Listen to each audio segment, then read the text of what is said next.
to the cloud. Hello, everybody. Welcome and good evening. I'm Sarah Joy, the president of the PWNCR. It's great to have you all here.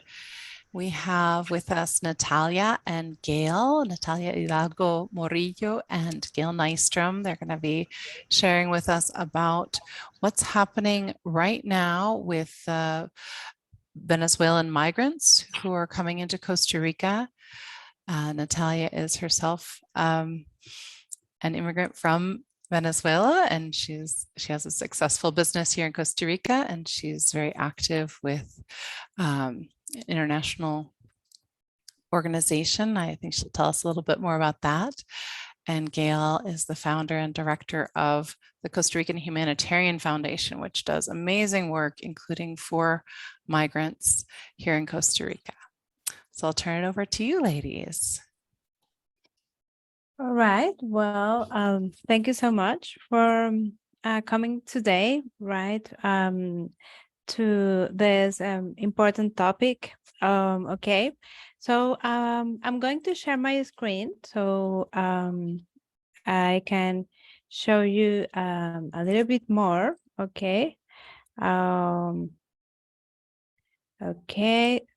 Just 1 second. Okay.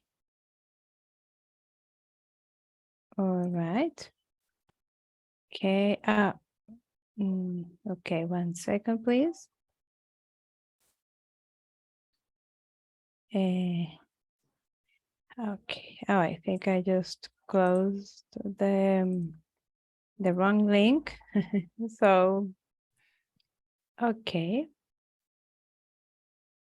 No worries, you got it. Thank you. Thank you so much. Okay. So, all right. So, well, we will try to keep your questions, please, at the end. But of course, if there is something you want to point out, let us know, right? So we're going to talk especially about the migration flow going through Costa Rica, okay? So, well, it's important you know that most of the facts has been come from like official research from especially from the International Organization for Migrations. Okay, all right. Okay, so we're going to answer 4 basic questions. Okay, so one is what is this migrant flow going through Costa Rica? Where do they come from?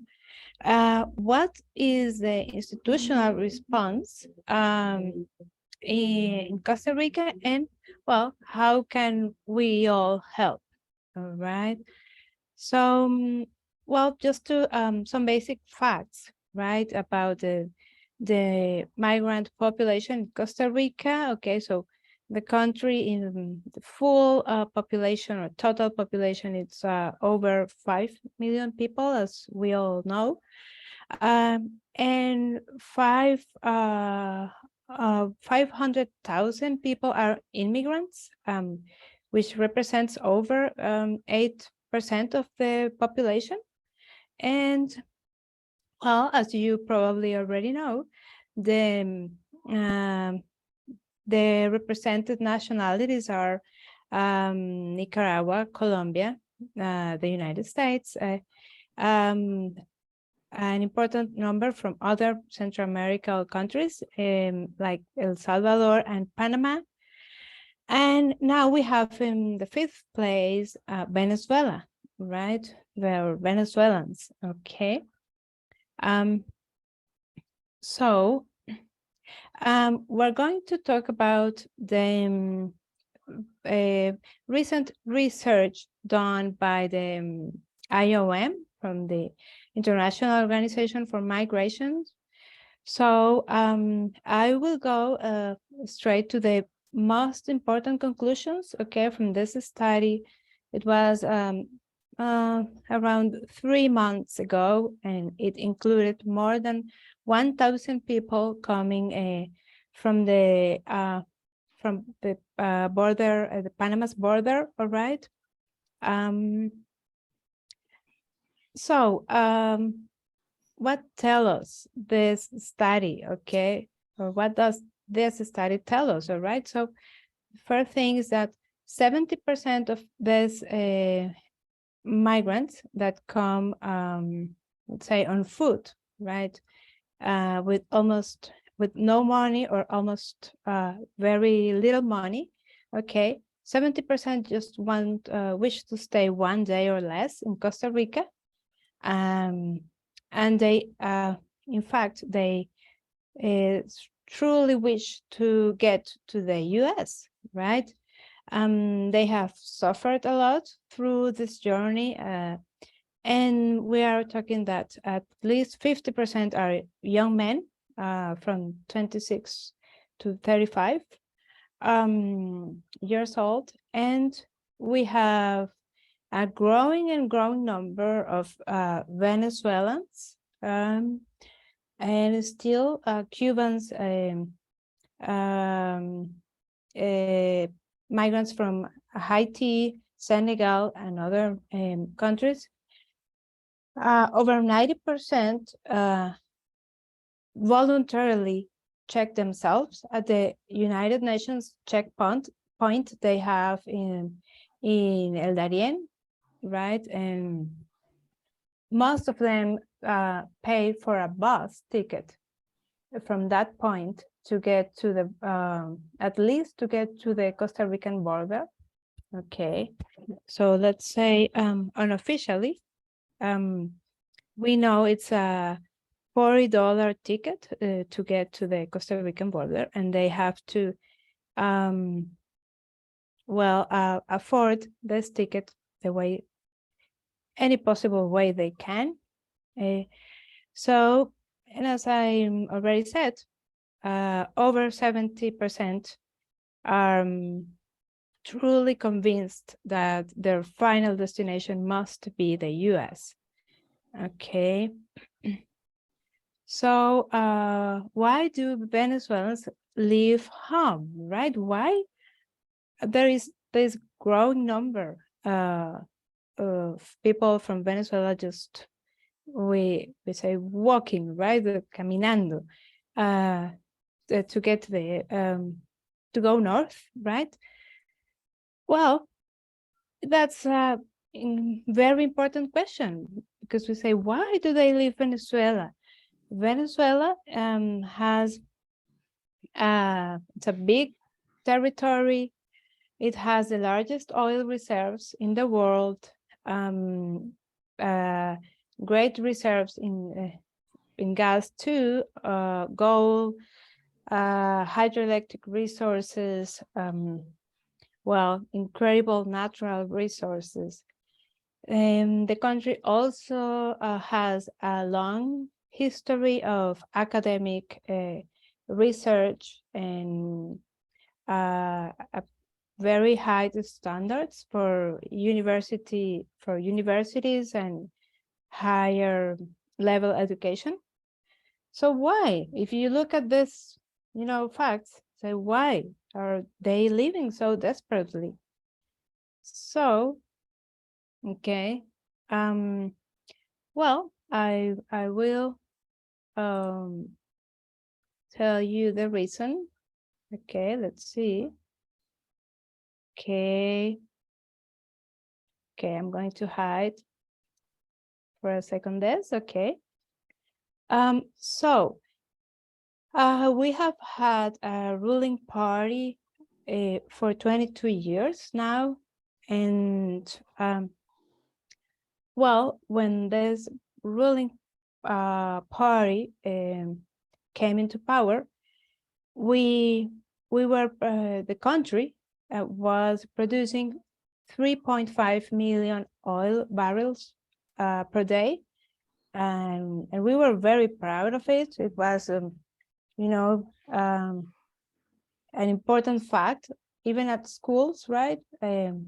So there was a very good level of GDP per capita. Of course, there was extreme poverty, and it was 22%. So as you can see, if you look at 1999, it looked like kind of, I would say,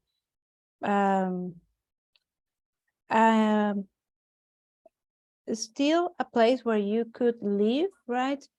The minimum salary was low, yes, very low, but still you could call it a salary, okay?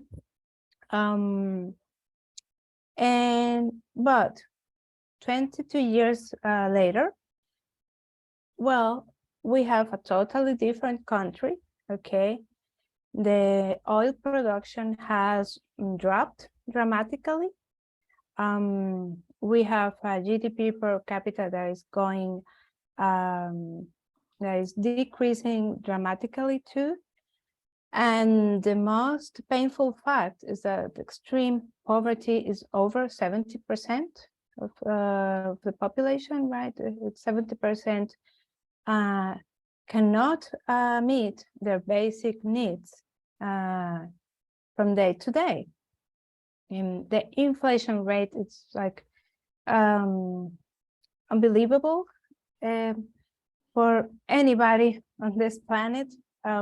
So over 2000 inflation percent for inflation rate basically means that if you go to get you know, this cup, you go to get a cup of coffee today, it will cost you let's say $10, and if you go tomorrow, it could probably be $12, $15. You never know. So if you can buy what you can with what you have, and there is basically the minimum salary. It's unbelievably low. Okay, we are talking about $16 per month. Okay, and electricity blackouts and water supply cuts are an everyday possibility. Okay, especially if you live outside the capital. Okay, so the capital city is has 5 million people, but the rest live outside the capital city, and there the situation gets more complicated. And I remember from my childhood, okay, over 42 years old now, that yes, you could have blackouts or water supply cuts, but they were planned there was a plan for it. And it could be, for example, during some holidays where when everybody would go to the beach, or you were not expecting this to happen like every day. But now, yes, it's part of Venezuela's life. So now, okay, so there you have some of the most important economic reasons that to leave the country. Okay, so basically we're talking about a very different political and economic system compared to 20 years ago. We have strong political reasons to leave the country. So we have, as you can see, at least currently 244 political prisoners, okay? And there have been a growing number of homicides related to public protests and abuse of the authorities' power. So if you have the political reasons and also the economic reasons at the same time, then you can see there are strong reasons to decide to migrate. All right. Okay. And so now, well, how many Venezuelans have left the country, right? So how big is the Venezuelan diaspora around the world? So yes, we are getting to 7 million Venezuelans living outside our homeland.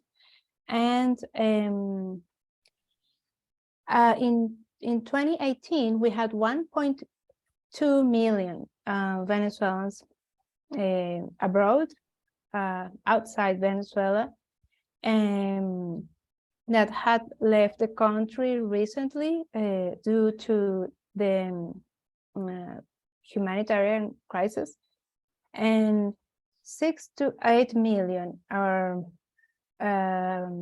abroad now, right? There is a very important, there is a key point here to understand the situation. 84% live in Latin America, and we are talking about more than 2 Venezuelans who have migrated to Colombia. So imagine more than 2 migrants getting to the country, right? So it has not been an easy situation for Venezuelans in the other countries in Latin America and the Caribbean. All right.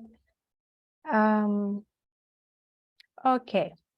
So now, okay, well, why do Venezuelans decide to walk to the US and why now? Okay. So the pandemic aggravated the situation of violence against migrants and created the phenomenon of mass evictions from rentals, especially for Venezuelans in South America, Peru, Ecuador, and Colombia. And as you probably know, as you have experienced, probably, there is an increase. There are an increase in food prices in our countries here in Latin America and, well, all over the world, right? Migrants are the first ones to feel the impact. And more Venezuelans migrate with a very urgent need, not just to meet their economic needs, their basic needs, but also to send money back to their family, to their relatives in Venezuela. And a very important point is that there are every day new legal limitations to enter Latin American countries without an approved visa. And for example, here in Costa Rica, it started on my birthday. That's why I remembered so well. February 21st, just overnight, there was request for visa to any Venezuelans wishing to come or to enter Costa Rica. So it has happened in Panama and many of the countries in Latin America. So that also means that it's not easy either to get, once you get to the Latin American countries, to get a permanent legal status. Okay.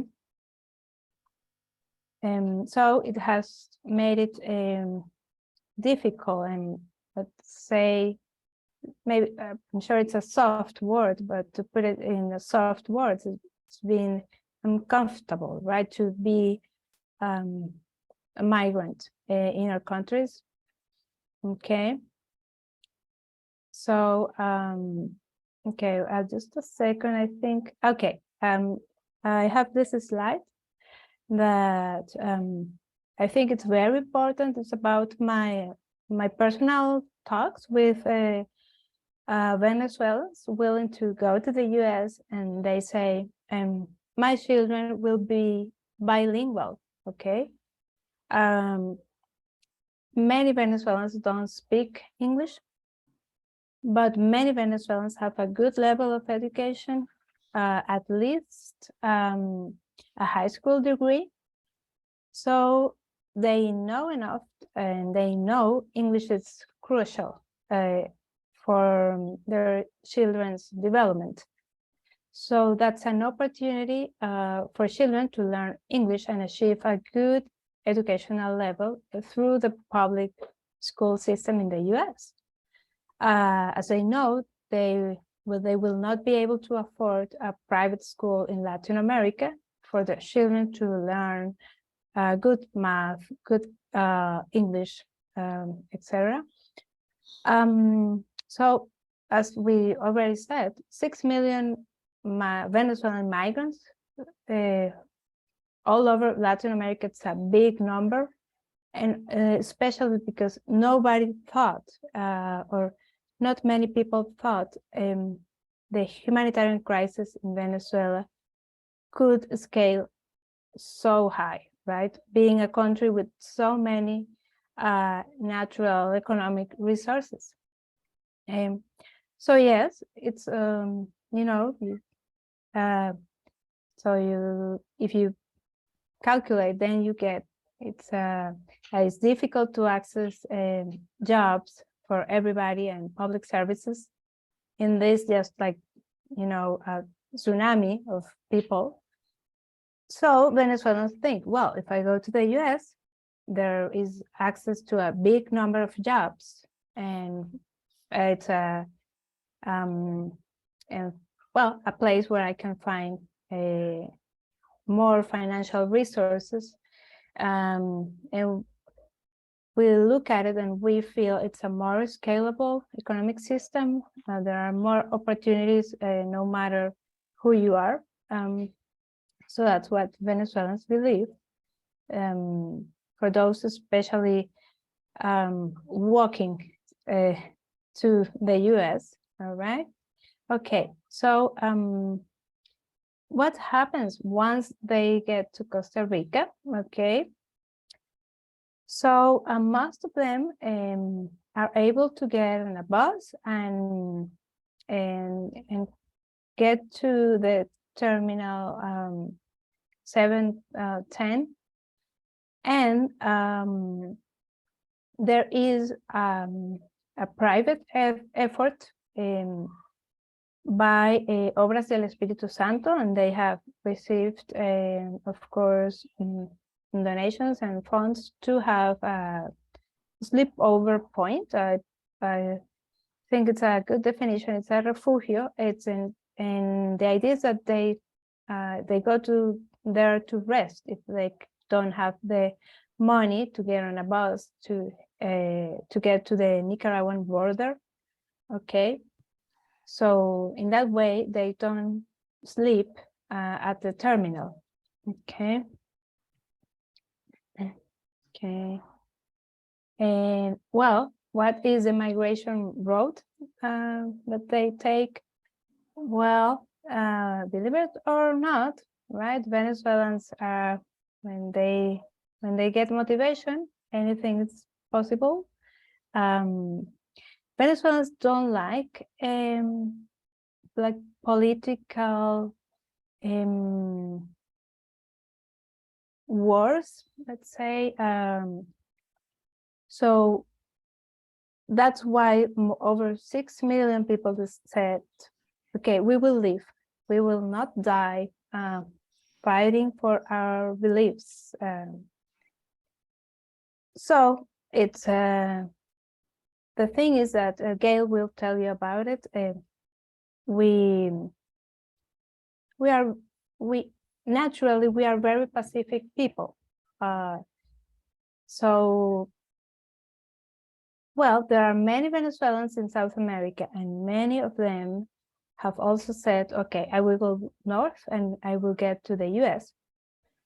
So yes, there are many cases from people who just, let's say, walk from Chile, Argentina, and have done all the road. But also there is, of course, a big number that's coming from Venezuela and from Colombia, which is the country that has received, as I said, at least 1/3 of the Venezuelan migrants in the last 7 years.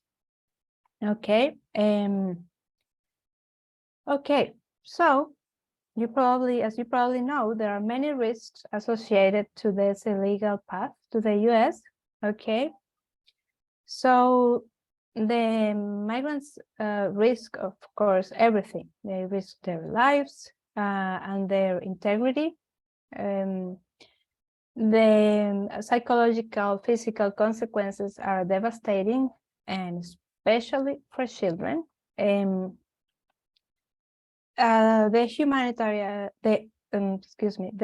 human traffic gangs are gaining terrain. Because they advertise, and if so, more and more people buy this, let's say, publicity, and okay, there is a growing need for economic resources to assist migrants along the road.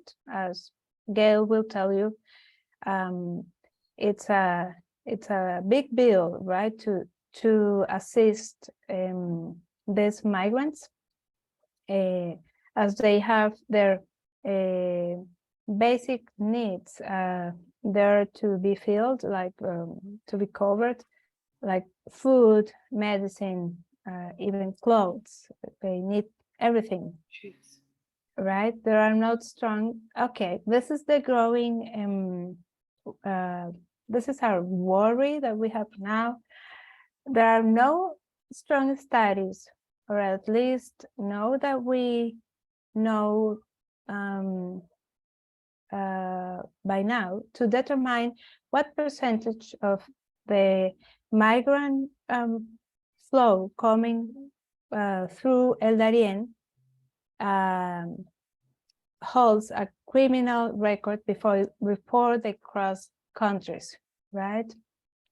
So, well, I think it says it all, right? It's there must be at least a filter. It cannot be like just an open flow, right? So the countries are taking actions, and I know Costa Rica is taking action too on this regard. Okay. So we were coming back right to the humanitarian assistance, because as you know, there are children coming, there are families coming. So what's the official and formal institutional response for the humanitarian assistance in Costa Rica? Okay. So if we're talking about like public institutions, we have, of course, the Dirección de Migración from Costa Rica, and the migrant police too, who are willing to make sure people is safe, either the migrants themselves or the Costa Rican population. I believe they are doing their best effort. The International Organization for Migrations has the phone number 800 Venezuela, 800 Venezuela, where migrants can ask for help. And of course, their own programs to assist. Also, ACNUR with the 800 refugio, and also HIAS, right? Okay, so resources for shelters, well, as you already know, if they don't have money, if they need to rest, they will go, the idea is for them to go to the refugios. So they are gathering donations at San Jose and San Carlos. It's important whether you want to donate to them or not, that these are the places where migrants go if they need to stay overnight, okay? Usually, okay, that's what Costa Rican authorities are also trying to do. Okay, so now, in general, from the previous list, and what Gail will tell you about, okay, we have a general list, okay. Of course, we are talking about food, non-perishable food, clothes, shoes, medicines, and even cash. The Venezuelan community is trying to raise cash for them to pay for the bus tickets to continue their journey, because staying in, for example, in Costa Rica will not help them, will not help us, right? Especially because they don't want to stay here anyways, right? Okay, so how can we help? How can we reach from PWNCR to provide help? Okay. So, okay. First of all, we have well, the incredible and amazing Costa Rican Humanitarian Foundation, and run by Gail Nystrom, who is a wonderful leader there. And she's going to tell us about her experience and how she has reached already to the Venezuelans coming to San Jose. So Gail, please share with us. Okay, am I activated? You are. Thanks. Okay, thank you so much, Natalia. It's so that whole I saw that presentation earlier, and what the thing that got me was, how can you go from a $200 a month salary to a $2 a month salary? And that's what my experience was. I first started meeting the Venezuelans about 4 months ago, and my first interactions with them were, these folks are on their way to Estados Unidos and they know nothing about Estados Unidos. It's shocking. And so they asked me, I said to them, where are you going? Oh, we're going to Los Angeles. And I said, okay, do you know where Los Angeles is? It's in the Estados Unidos. And we're going to Miami. Where is Miami? In the Estados Unidos. Now, to be fair, if you ask me about a city in Venezuela, I'm not going to know either where it is. So, you can't really say, well, why didn't they do research ahead of time? So I brought a map, a great big map of the United States. I had 40 men surrounding me, asking me questions. Where is it cold? Where is it hot? Where is a dock where we can help unload stuff? Where is a farm area where we can help with farm products? And my advice to them, and I would love feedback on this idea, was don't go to any of the states in the South, like Mississippi and Alabama, because of issues of racism. Because a lot of these folks are a little bit less white-skinned than what people in the States think of. So, and then I talked to them. There was a group of young men And I looked at them and I said, you are fodder for the police situation that we have in the States.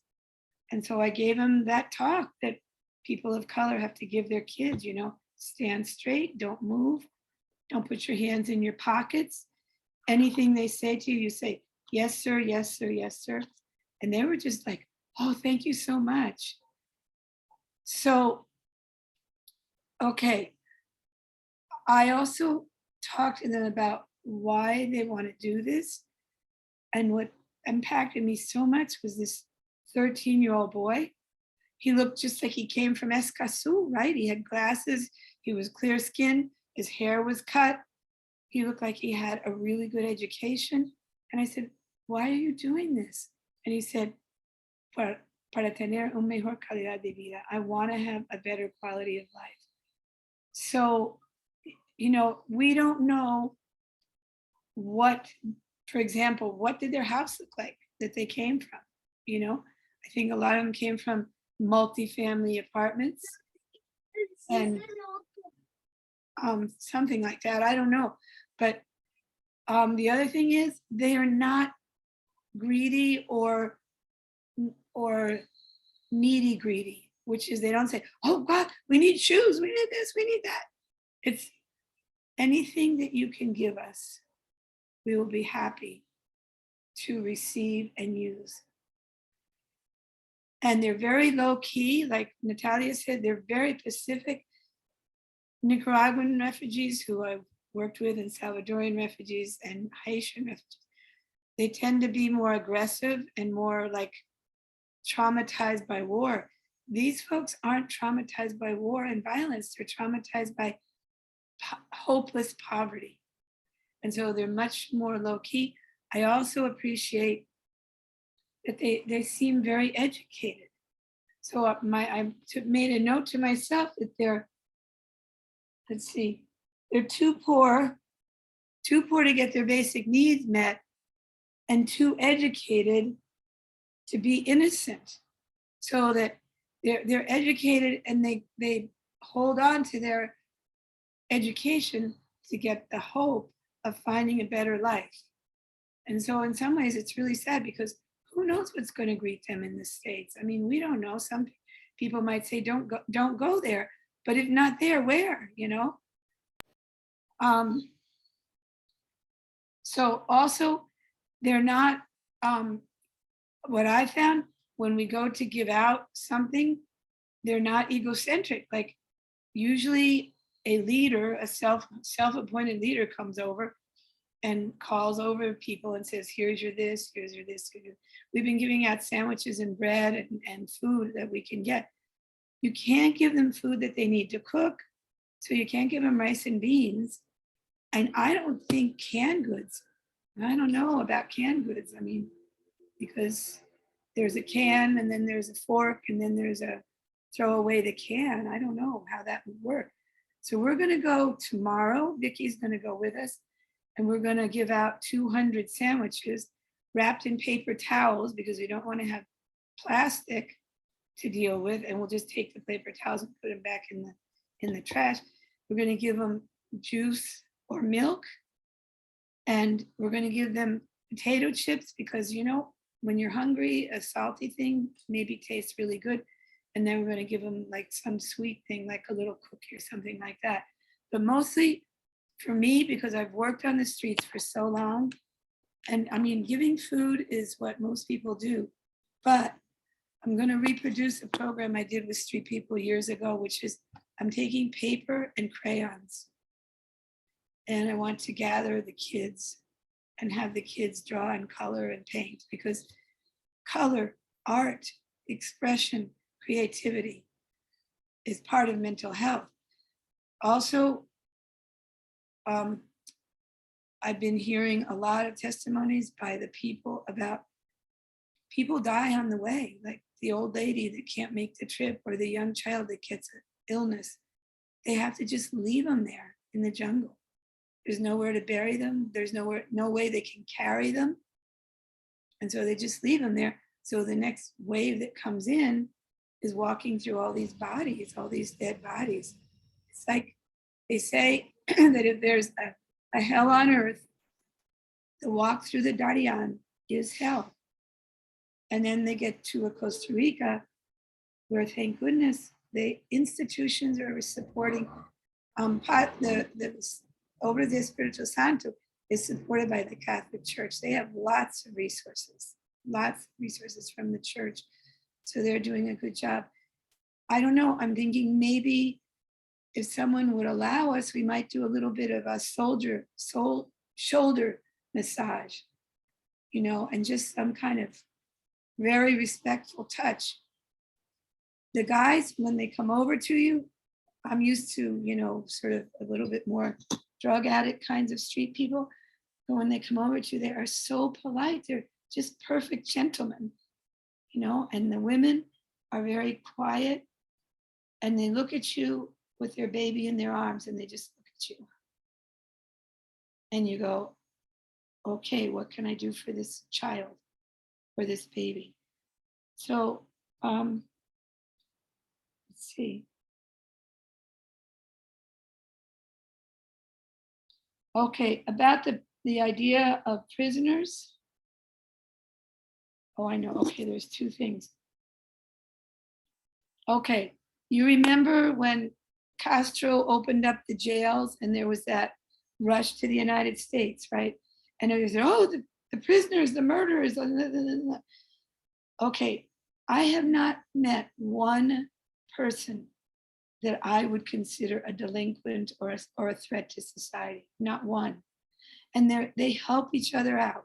So when I was there the other night, a car that was giving out sandwiches, their battery ran out. They lost their battery, got uncharged. And so here comes this very nice guy, and a Venezuelan. He says, there's a car around the corner that's battery has run out, and it's exactly like your car. Would you go around the corner and give him a charge off your battery? Sure, of course. There was like 30 guys directing traffic, stopping traffic, because they had to turn around to get face to face with the other car. And they were all saying, wait. And they call you madre, right? Hola madre. That's one of the way they talk. And the lady that was giving out the sandwiches came over, and it was so sweet. She said, you will be blessed from now for the rest of your life. She was really quite over the top, but very thankful that I was doing that. And the people too, but they don't rush over to you and say, give me sandwiches, give me this. They're very calm.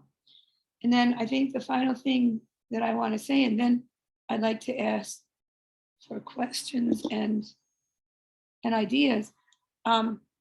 Remember, in the United States, the West was settled by people in what are they called? Conestogan wagons? What's the word? Anyways, the wagon trains. The covered wagons. Yeah. Covered wagons, call them covered wagons. Thank you. The covered wagons were going across the United States and stopping at certain stop points that were 1 day's distance drive from the next place to the next. This is what's happening. It's like the covered wagon people. They are living. I haven't been to the Espiritu Santo, but they're living in tents, or they make a tent out of plastic, and it's not that bad. It's okay. And they have blankets. A lot of them, they still need blankets and sheets. But anyways, and then the other thing is, because they need money, and people do stop by and give them 10,000, 1,000, 5,000, but they all say to me, we want to work for our money. We don't want people to just give us money. So I said, what could you do to get, to work? They go roam the streets of San Jose, and they say, let us clean the front of your store. Let us clean up your garbage. And then they get some money for doing that. And then the other thing that one woman told me about is we sell lollipops. So that's an idea. We could get a whole big bag of lollipops, and she could sell her lollipops for 100 colognes each somewhere along the street. So that's an idea. I'm always trying to think of how people can earn their own money. They need shoes. They definitely need shoes. Everybody needs shoes always, because remember, they're walking, and they're walking in sandals, and the sandals get nasty really fast. And okay, yeah, I think that's all I want to say right now because I want to leave time for question and answer. Okay, we have your videos, right, that you recorded. Okay. So so I'm going to share my screen again to show the videos. Okay. And the quality isn't great, but Yes, but we already checked, and we can listen to them pretty well, right? So let's here we go. These are short videos, right? yeah. These folks just Okay. Yes. That was Can you short. can you hear it? Yeah. Okay. Perfect. So here we go. Vienen en qué? En el bus. Caminando. Llegaron en el bus. Hay mucha gente que camina porque no tiene. Como que para en la madrugada para ver si vamos para el mercado. Y la presencia de policía está bien, ¿verdad? Ellos no los molestan. No, los policías no dicen nada. Okay. Ellos nos ayudan. Okay. Number 2. Let me just say something about that. As different from the police in other countries, these police are so Tico, they're so Costa Rican. They're just standing there, making sure that everybody's okay. And it's quite a fraternal relationship where the Venezuelans know they can't go into that boundary there, and the police know that they won't, and they kind of interact with each other. You know, it's not like the police are there with guns to keep the invasion out of our country. It's quite congenial. All right, thank you. Okay, here we go. Que nos ayuden con algo de trabajo, que nos colaboren con trabajo, no queremos estar pidiendo, solo que nos den algo de trabajo para algo de ingreso de dinero. Eso es lo que queremos. ¿Dónde empezaron su viaje? Venimos de Venezuela, un viaje muy largo, muy sufrido, no tenemos dónde quedarnos. Después de Venezuela, ¿dónde? Después venimos de Venezuela, pasamos Panamá, Costa Rica, estamos ya en Costa Rica acá y necesitamos seguir nuestro rumbo, pero no tenemos cómo. ¿Y la ropa?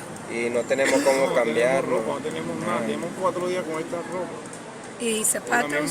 Nada, no tenemos zapatos, no tenemos sábana para dormir hoy. Sábana para dormir hoy no tenemos. Y con este frío que hace aquí, que hace demasiado frío. ¿Y todas las familias son en la misma situación? Sí, todos estamos en la misma situación. Okay. Aquí vienen más gente. Sí. Siempre ¿A dónde van ellos? Buscando cómo nos ayudan. Okay. Okay, so in that video, in the background, it's just really, it's like waves of people. The people come this way, and then they come back the other way. And they're all trying to get on a bus to get to the northern border of Costa Rica, to go through Nicaragua, to go through Mexico. And I mean, he says, we've been wearing the same shirt for 4 days, but I'll tell you, if I wear a shirt for 4 days, I'm not going to be looking that clean. I mean, they're taking care of themselves, I think.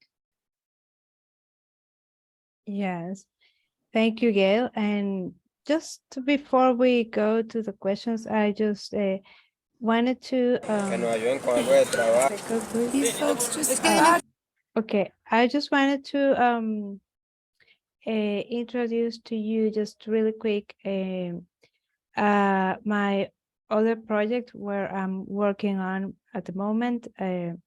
So this is you may ask, right, what we in Venezuela we have around 30,000 excuse me, in Costa Rica we have 30,000 Venezuelans who are legally living in Costa Rica with a legal status. And well, we have just opened la Asociación Intercultural de Migrantes, okay? So this is an intercultural project. So we are not only Venezuelans because we believe to to be part of a society and to integrate includes getting together and getting the best out of each culture. So we have representation from Colombia, Peru, Brazil, Venezuela, and we hope it will grow to include other nationalities. It's a project supported by IOM, okay? So I'm also here supporting Gail, right? In that way that we can, for example, I live in Santa Ana, so please, this is a gathering point. If you live near Santa Ana or Escazú and you prefer, further on, deliver some donations, in my case, things that, can last, like machine, etc. I can receive it here. Okay, so okay, well, so I think it's okay, just right, coming to your questions, but just before we do, we wanted to tell you that we will be receiving donations also on October 15th. So if you bring formal clothes, like work clothes that you would like to donate, that will go to the Rahab Foundation, as they have a very specific project for labor and integration for their for people at work, right? And we also have, if you bring sports clothes, like very casual clothes, shirts, pants, sports shoes, then we will these donations, Gail will take these donations for this humanitarian work she's doing at the moment. Okay. All right, so please, if you have any questions. All right. I have a question. Can you just go up to, because I happen to live near the bus station, the 710. Can I just go up there with a bag of stuff? And who would I hand it to? Because it's for me, I'd love to give things, but you all live very far away for me. What I would do, okay, first of all, our foundation will pick up if you want to just send donations. But let's say I'm talking about maybe 10 shirts and 3 pairs of shoes. Yeah, I mean, I would. Yeah, it's not enough. No, it's okay. Well, if you want, we'll pick it up and bring it when we have more collected. But if you yourself want to go, you can go, and someone will come up to you and you can say, do you, like those 2 fellows that I talked to, do you guys want these shirts? And then they'll say, well, we'll take 1 and we'll give 3 away. Or, that's easier in the end. yeah. I don't know. And as far as giving money, if one gives it to your organization, how do we know it's directed to the Venezuelans? Is it good just to go up there with 20,000 colones and give it to them directly? I mean, I don't know. I'm just thinking what's easiest. So I don't normally give money out on the street, but with these Venezuelans, I know what they're using it for. They're using it for bus fare and food, and I'm sure of that. I saw no drug use at all. Oh, I'm silenced. No, I'm not. Okay, I saw no drug use at all. But if you want to donate to CRHF, we are going to go every single week to do the food, clothing, shoes, and work with children. And my If you tell me what days you go, then I can bring it up to you. We're going tomorrow. At what time? At 10 o'clock. Yeah, I can be. You'll be there at 10 o'clock? We'll probably be there at 10:30 because we're leaving. Vicky and Joan and I are leaving Escazú. So let's say 11 before, because I have stuff to do. So 11 would be safe. Yeah. Okay, I'll go up there with some stuff tomorrow. And another question I had for, uh, I'm sorry, your name is Lydia? Natalia? Natalia? Talia, sorry, I'm sorry. Okay, no problem. Now, with the situation in Venezuela, since it does, is there no consideration that someone's either going to overthrow this government or things can improve? I mean, you still have the oil, you have the gas, you have everything. Now, why is even is it Maduro now? Who's Maduro? Yes, yes, Why is he yes. allowing this? I mean, it can't be good for him to have everybody leaving the country. I mean, are there different? I've heard that sometimes in Venezuela that the rich people are trying to destroy the situation or making things difficult to improve because they basically don't want to help. I don't know, whatever. But why can't Yes. Venezuela pull itself together a bit? Yes, there are two major issues, right? So of course we could have like just one talk about it, right? One is corruption. Okay, we'll include one there. It's narcotráfico, right? But that generates money. Okay, so yes, there are, for example, there are what they call, or Venezuelans call bodegones, which are like big supermarkets from private owners. So yes, they get goods there that they import. But as my mother, can tell you, because she's still there. Well, I can go there, but I do not have the money to buy almost anything. Well, I understand, but why isn't somebody trying? Why is Maduro or why are other people in the country trying to improve the situation? Okay, the second very important issue is let's call it international relations. We have a strong influence. We have had a strong influence from Cuba, Russia, and China, and the economy and the economic trade. It's based on that political economic relationships that this government has built during this 22 years.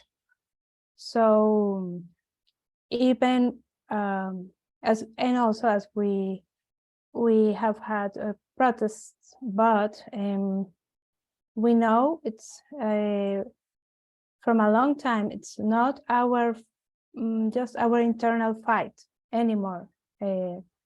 And we had elections a few years ago, and the president from the National Assembly won those elections. But the military forces, Venezuelan military forces, did not support the results. And that's it. There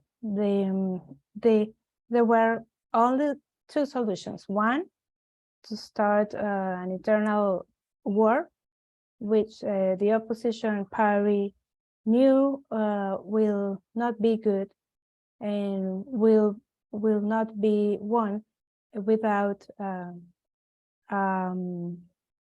foreign support, because the opposition do not have military forces. And so let's say, well, and the civil organizations where I have, let's say, a part of the civil world, let's say, we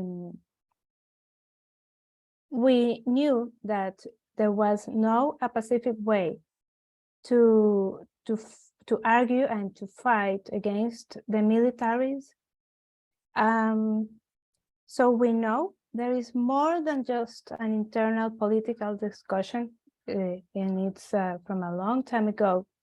So we are talking about international political forces being on stake here.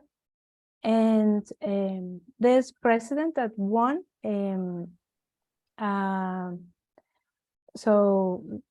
his last name is Guaido. He was, in fact, recognized by many countries in the world, including Costa Rica. But 99% of the countries just back off as they saw the military forces in Venezuela did not support clean elections. A piece of information is that here in Costa Rica, for example, we don't have an official embassy from Maduro. In fact, Costa Rica decided to recognize the ambassador from Guaido, which is working as a diplomat here in Costa Rica, although of course it has not recognition from Maduro, from the current government in Venezuela. And well, that's what I can tell you about. I worked in the university field for a long time, and I saw many young university students die.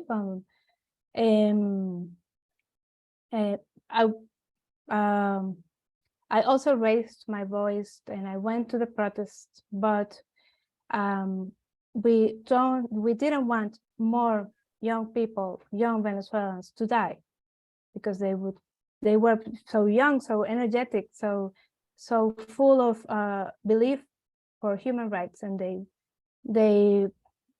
have been to the protest once and over, and the very enthusiastic protest would go on the first line, and the military forces, if they would just start shooting at them.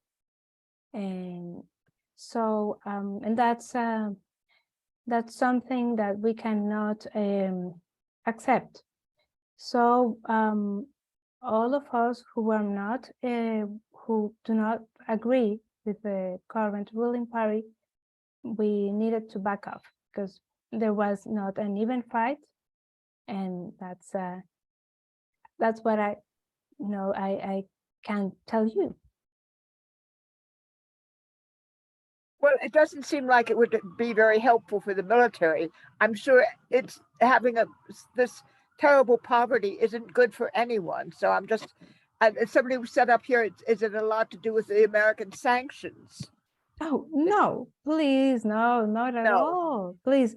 I have relatives who worked for the oil company, and they did not they didn't get involved in political issues. I have a relative who always said, I do not work to do politics. I work to do business. And just because he did not support, like verbally, the ruling party, he was kicked off from the oil company, and he had to leave the country, and they advised, lawyers and relatives advised him to just go, and he had to leave the country. My grandmother passed away, and the lawyer said, please don't go to Venezuela, because the risks are very high. So he was sent to Venezuela for a business project related to the oil company, and when he got to the door of the oil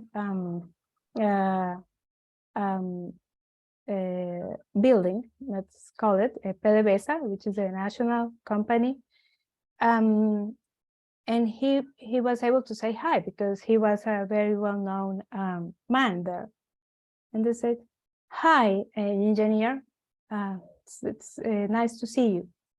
But I'm so sorry. I'm afraid I cannot let you in. You are not welcome by the authorities now. So please go." And he packed and left the country again as fast as he could. And there was, for example, there was a seeds industry in El Zulia, in Maracaibo City, which is one of the most reached areas in Venezuela. And all the agriculture business would go there to buy the seeds for agriculture. And they took over this industry. And all the the farmers of the agriculture industry said, "Okay, so where are we going to get our seeds? We need to plant, we need to grow food." And the government did nothing. So that has been one of the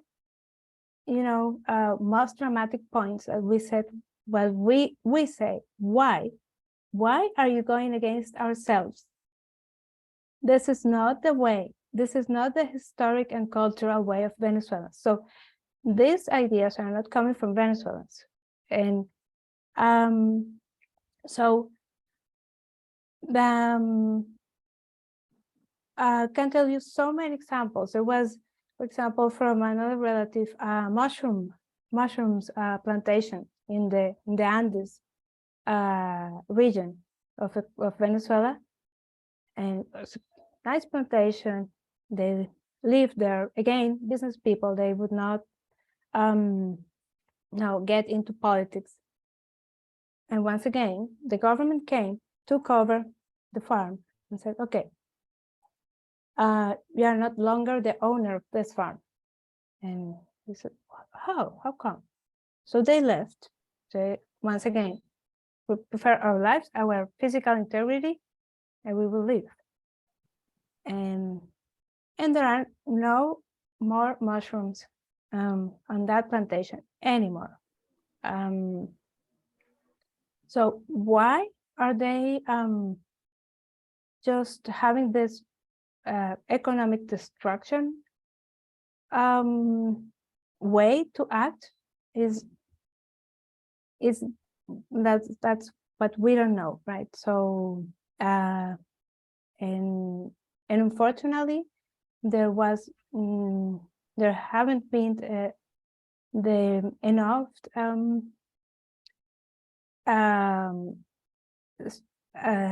a strong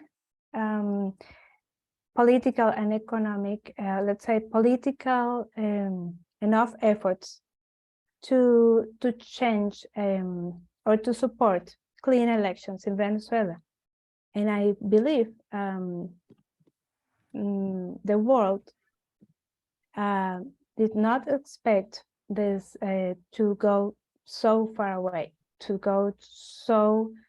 have this devastation, right? So,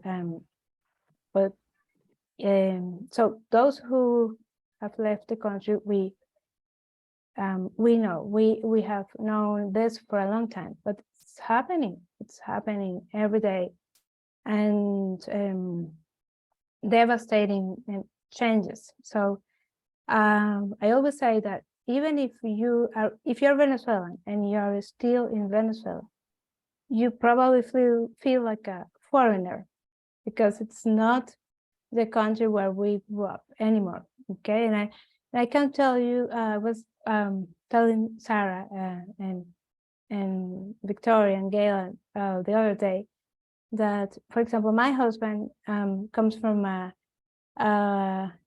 poor neighborhood, a very poor neighborhood in Venezuela. So he has seen it all, right? He, when he was born, her mother did not have, for example, she had very little education, and he had to work for food from very young. But he got him master's postgraduate studies, and he did. You could do it with your effort. So we had possible economic possibilities, right? But nowadays, we don't know why this keeps coming, this destructive policies. And well, that's my humble answer from, a middle class citizen that, well, it's a first generation abroad. Thank you, Natalia, for the personal stories, and thank you to Gail for meeting with these folks and sharing these firsthand stories. I think I just want to make sure that there's not confusion about tomorrow, because I'm seeing like notes that Susie's going to meet. No, I won't meet because I have a feeling your time is very iffy, and I have a 12 o'clock appointment. So I'll just go up with a bag of stuff and give it to someone. No, Susie, okay, I think Victoria forgot that we agreed that we're gonna make my team is making the sandwiches in La Carpio, and we are meeting them at between 10 and 10:15, because I'm gonna take Victoria and Joan and the drinks, and they're gonna bring the sandwiches. So we should be there at 10:30. Okay, well then I'll get up there by then. Yeah, that's or quarter of 11. Yeah. And it's just, I mean, it's just not that much, and it's just easier to, get it to you there. Okay, It's fine. great, Also, good. I wanted just to give one other comment that, the biggest joke in the world would be if the Venezuelans rebuild Florida. That's my dream, because they're going to be needing 2 years worth of good, strong construction workers. So if they're smart, put these people to work. They're highly motivated. Thank you, Gail. Yes. Makes sense. Yes, it's strong people, right, with a strong belief for self development and self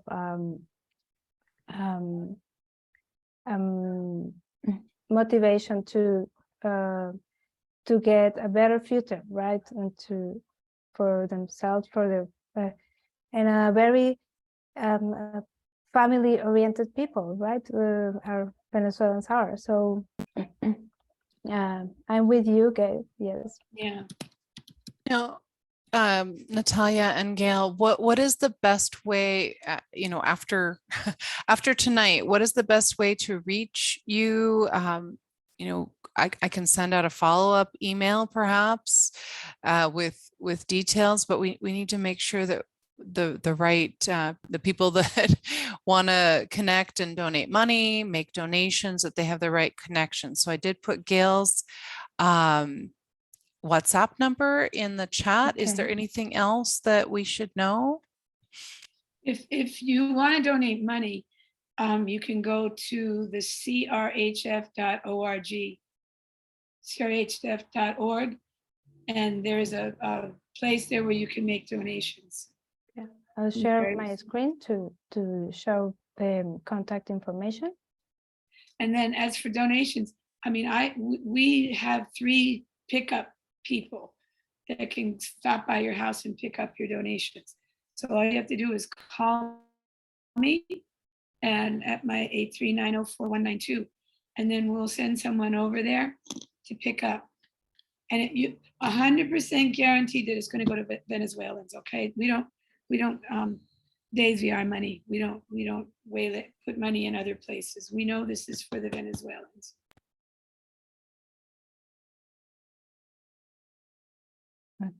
Okay, so I'm sharing my screen, and here is Gail's information.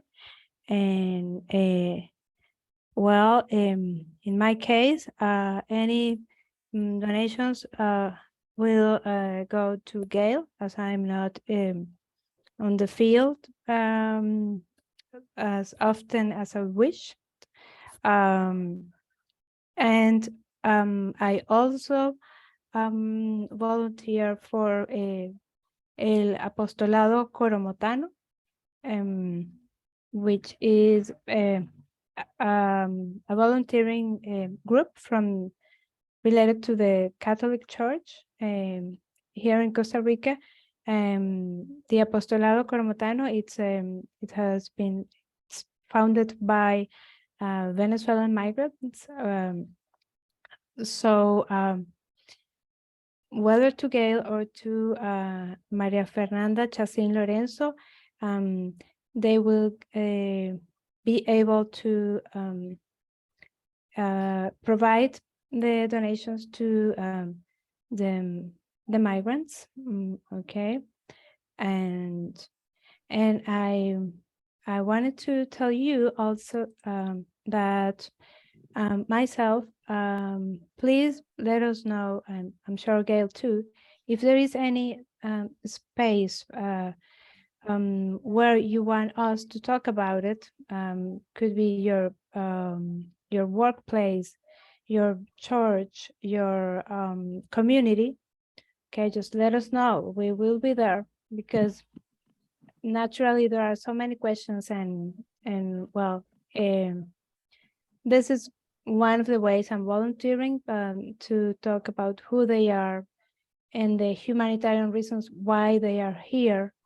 And so, and any questions, please just reach to me. I think it's easier to write down my phone number on the chat.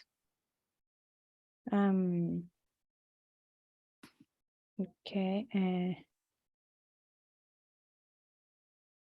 Okay.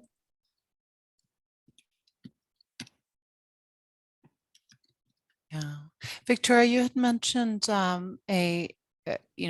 donating through Amigos de Costa Rica. Do you know if any of the organizations through Amigos is actively giving direct aid to folks right now? I don't know, but I think Gail, you dictate where the Amigos money for you goes to, right?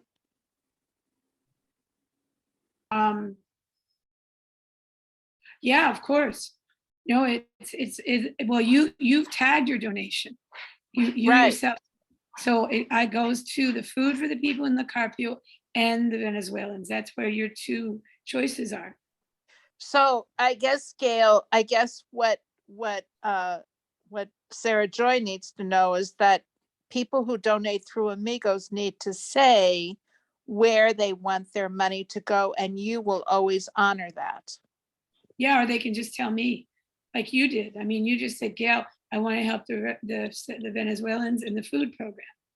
So right. You can tell Amigos and you can tell me, or. Right, but I think Sarah Joy wants to give a message to somebody, and I think Okay. the answer, Sarah Joy, is to specify for Gail. It's called a designated Sure. donation. Okay. This is a designated donation for the Venezuelans. Okay, and that's if you select yours. Now, when I just click the donate now button on Amigos de Costa Rica, it doesn't even get earmarked to anybody. So first you have to browse projects and affiliates and choose Gail's. And that's how Costa Rican Humanitarian Foundation. Okay, that's the missing piece. Got it. Sarah, and I just wanted to ask if there is any chance or anybody. So for the Asociación Intercultural de Migrantes, right? This is just getting started, but one thing we're trying to do is to find some places. It could be coffee shops or any quiet place, okay, where we can invite some of the migrants that decide to stay in Costa Rica, or the migrants that are already in Costa Rica, to talk, okay, and to share their experience with other migrants, which is a very healing process. So in this case, it's we are talking about a possible contact, or if you personally know about a place we could reach to for this kind of activities, I would really appreciate the information. Thank you.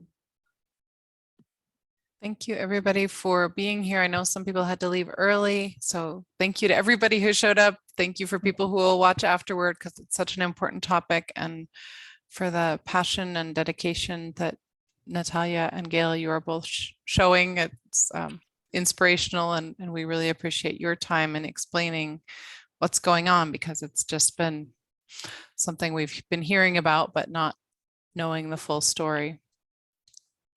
Yeah, thank you. I want to thank you, Sarah, again, once again, for coming through to organize it.